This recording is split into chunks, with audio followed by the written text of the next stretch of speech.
What's up, ladies and gents? Can you recall a time when you were trying really hard to focus on something, but you just kept getting distracted? It could have been due to a fly, or your neighbors being loud, or just simply having too many thoughts in your head. More often than acknowledged, the distraction is most likely because of the environment that you are in. And you are in luck because, in terms of the environment, that is in general something that we can actually control, at least to an extent. Creating the right environment for deep work is something that can definitely help you become more efficient and make sure that you can get more done with less effort. In today's video, I will give you some tips as to how you can create the right environment to tap into the deep work mind state and make sure that you don't get distracted as easily. So let's get right into it. Number one is waking up earlier. I think it's no secret that between the hours of 5 a.m. and 7 a.m., there are not many distractions around. This is a perfect block of time to really focus on something where you really want to get into the deep work mind state. There will most likely be no flatmates running around being noisy, there'll be no cars outside making noises, and probably the only noise that you're going to hear during those hours are birds singing outside.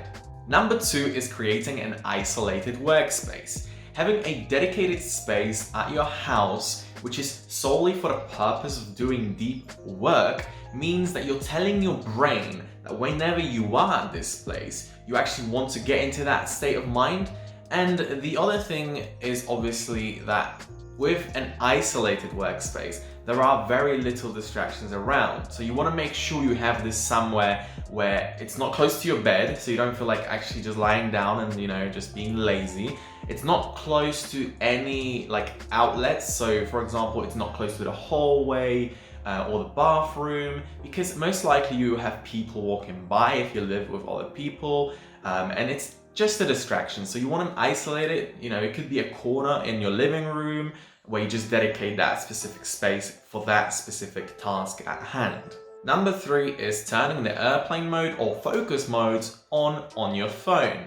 So those little shiny devices are great to stay connected, but they can really be a pain in the ass if you are trying to get into the deep work state. You need to ensure that there are certain blocks of time during your day when you are not reachable. There should be no notifications to set you off, no chats that you're participating in and looking at memes, and also you want to make sure that you just don't glance at your phone, especially in terms of social media, because it's so distracting. You can kind of think about it as a digital detox during the day.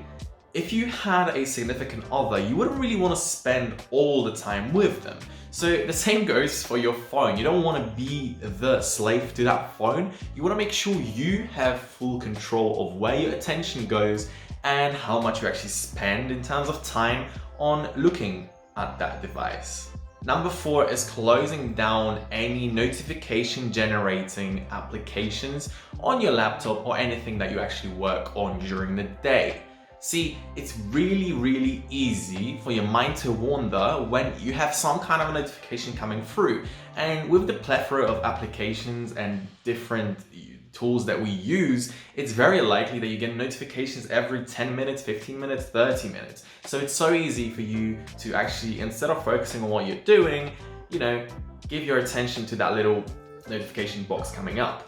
Of course, if there are any notifications that are very important, you do want to leave them on. You do want to stay on top of your work schedule. But if they're not that important and can wait, turn them off. Just don't get tempted, At the end of the day, you are the master and you choose where your attention goes. So just make it a little easier for yourself. Number five is telling your flatmates or work colleagues you're going into focus mode.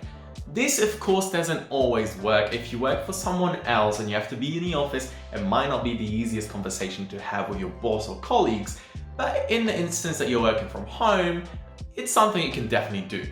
So having a chat with your friends, your colleagues or flatmates about the fact that you want to get into focus mode and that you want to minimize the distractions you have is a good conversation to have, because you can then work around each other's schedules and make sure that there is a block of time within the day when there are no distractions or just a minimum amount of distractions.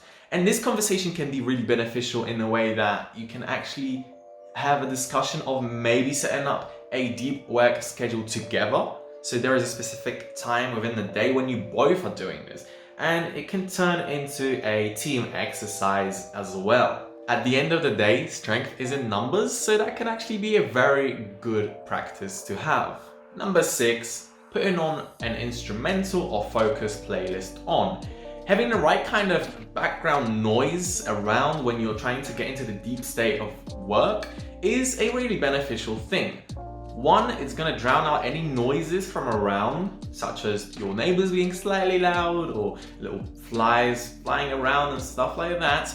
And the other thing is, this can actually be really beneficial because it gets you in a right brain wave frequency. You want to make sure that the music you're listening to has no lyrics, because you don't want to be focusing on the actual song. You don't want to be singing along, although it might give you joy, but in terms of deep work, you do want to make sure that this is not distracting.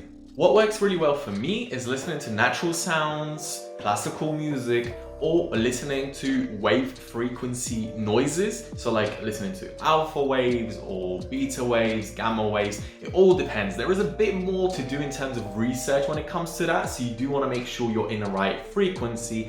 But if you're just starting off or you don't want to do all that research, just start off with natural sounds or classical music, whatever you prefer. I hope this video was useful. If you did like my suggestions, please leave a thumbs up. If you've got any tips from yourself, from your own experience, please leave a comment below.